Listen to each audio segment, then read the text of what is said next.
Waajirri galiiwwanii bulchiinsa magaalaa Adaamaa seektaroota qindoominaa wajjin halaal seerummaa gara seeraatti deebisuu dandeessisu irratti marii gaggeesse. Hojii gaggeessaan waajjira galii magaalaa Adaamaa obbo Balaachoo Asaffaa galii mootummaa sababa alseerummaatiif alatti hafu bu'uurarraa furuuf mariin kun barbaachisuu himan. Magaalaan tokko galii yoo hin qabaanne galma yaaddee gahuu hin dandeessu. Sanarra darbee magaalittiin jireenya jiraattota isheetiifis mijattuu ta'uu hin dandeessu. Bu'uuruma kanaan waajjirri galii bulchiinsa magaalaa Adaamaas marii seektaroota qindoominaa wajjin gaggeesseen hojii alseerummaa magaalicha keessatti gama kanaan raawwatamu hambisuu irratti marii gaggeessee jira. Hojii gaggeessaan waajjira galii bulchiinsa magaalaa Adaamaa obbo Balaachoo Asaffaa kaayoo marichaa ibsaniin akka jedhanitti qindoominni seektaroota hojii galii mootummaa seeraan ala qisaasessuu irratti hojjechuun hojmaataan akka irratti hojjetamuuf jechuu himan. Itti dabaluun obbo Balaachoon keessattuu daldala seeraan alaa seeratti deebisuun akkaataa qajeelfamaa fi dambiin jedhuun galii mootummaa sassaabuuf kan hojjetaa jiran ta'uu dabalanii ibsan.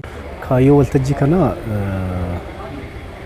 qindoomina seektara daldalaa fi waajjira galii akkasumas qaamota biroo wajjin ta'uudhaan daldala seeraan alaa magaalaa kana keessa jiru gara seera qabeetti deebisuudhaan galii mootummaa sababa kanaan qisaasamee jiru gara saanduqa mootummaatti akka dhangala'u gochuudha. Gama birootiin hojii karoorfatanii hojjetaa turaniin galii mootummaa birrii biiliyoona 7 ol walitti qabuuf turan keessaa hanga ammaatti galii biiliyoona 4 fi miiliyoona 600 walitti qabuu himanii seera qabeessummaa mirkaneessuuf hojii alseerummaa daldalaa seeratti deebisuun tarkaaffii sirrii fudhachuun hojicha milkeessuuf jedhan. Daldaltoota seera qabeessa taraa dhiibbaa akka uumamne daldala seeraan alaa gara seeratti deebisuudhaan tarkaanfilee adda addaa fudhachuudhaan seera qabeessummaa daldalaa magaalaa kana keessa jiru akka lafa qabatu taasisuun baay'ee murteessaadha. Akka ji'a kanaatti beekannoo biliyoona 7 olii karoorfanne kan nuti walitti qabne garuu naannoo biliyoona 4 fi miliyoona 600 kan ta'u walitti qabneerra. Inni kun haftee qaba. Haftee san immoo keessattuu ji'oota amma afaan kana keessatti haftee godhannee karoora itti aanu keessatti godhannee tokkoffaa maarratti hafee kan jedhu kan ilaalle daldala seeraan alaa kun ijoodhaa kan jedhu qabannee daldala seeraan alaa kanarratti karoorfannee kan hojjete kuufama dabalatee akka kafalu gaafa taasisu haftee galii kana kabachiisuu dandeenyadha. Inni kun immoo ijoodha. Itti gaafatamaan waajjira daldalaa bulchiinsa magaalaa Adaamaa obbo Xiilloo Dugdaa waltajjii kanarratti argamuun sosochiin qindoominaan taasifnu iddoo itti gufuun hojii mul'atu sirreessuuf waan nu gargaaruuf bu'aa fiduuf kan nu gargaaru ta'uu qaba jedhanii keessattuu hojii daldala seeraan alaa dhabamsiisuuf hundi keenya gahee keenya haa baanu jedhan. Itti dabaluun obbo Xiilloon sirna to'annoo fi hordoffii keenyaas cimsinee hojicha milkeessuu qabna jechuunis dabalanii dhaaman. Hojimaan ifa ta'e hunda keenya harka waan jiruuf ijjannoowwan tarkaanfii fudhannu irratti karaa of eeggannoo qabuun labsii hojimaata daldalaa bira jiru labsii hojimaata galii bira jiru walitti araarsinee waliin qabannee hojii kana hojjan ji'a tokko keessatti jijjiirama guddaa bu'uurarraa fiduu hin dandeenya. Akka seektara daldalaatittis alseerummaa jiru kana tootaalii shiiftii yoo goone galii irratti dhiibbaan uumuu dandeenyuun beekama. Kana gochuutu nurra jiraata waan jedhu gabaabinaan kaasuu barbaadan. Itti gaafatamaan paartii badhaadhinaa magaalaa Adaamaa obbo Adam Faqoo marii kanarratti argamuun hojiiwwan gaggaariin akka magaalichaatti hojjetamu kaasanii ammas imaanaa nutti kennamee fi itti gaafatamummaa hojii fudhachuun tooftaa hojii nu hojjechiisu uumachuu qabna jedhanii karoora qindaa'aan hojii qindaa'e humna qindoomina qabuun milkeessuuf jijjiirama magaalichaaf akka hojjennu jechuun kallattii hojii fuulduraa kaa'an. Dubbii jiraachuu dhabuuti kan duraan afaaniin jedhamu san amma practically dhufee jira jechuudha.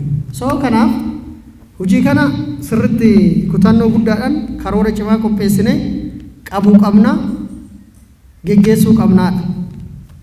Hojii kana yeroo qabdan keessa 80% hojii kana irra dabarsuu qabdan.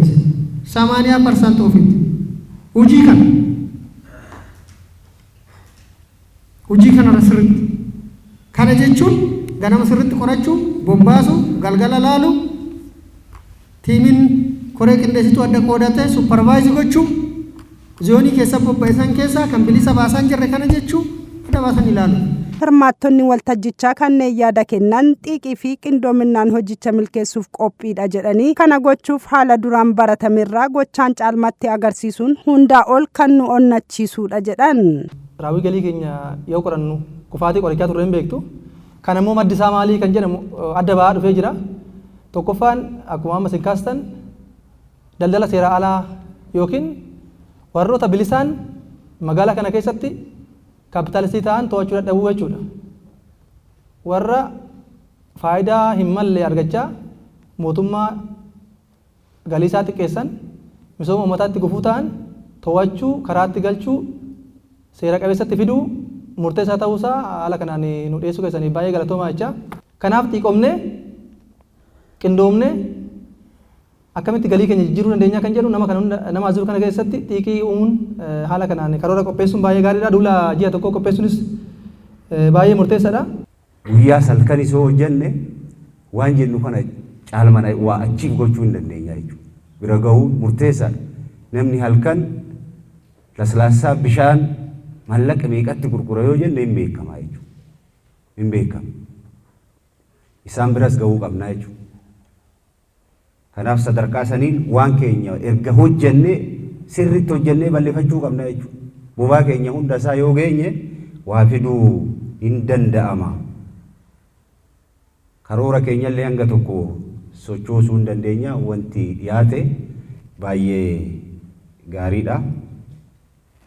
Milkeessinaa yaada jedhuun qaba jechuudha. Hooggansa sadarkaan jiru warri amma koree hooggansaas miseensa ta'e warri koree teeknikaas miseensa ta'u hundi isaa orienteeshinii barbaada qophii barbaada jechuudha. Kanaaf jecha karoora baafachuun dirqama sadarkaa kutaa magaalaattis sadarkaa aanaattis jechuudha. Kanaaf karoorri amma jiru kun wanni amma PowerPointiin dhiyaates bifa addaatiin foormaatiiwwan adda addaas dafanii gadi bu'uu qabu jechuudha.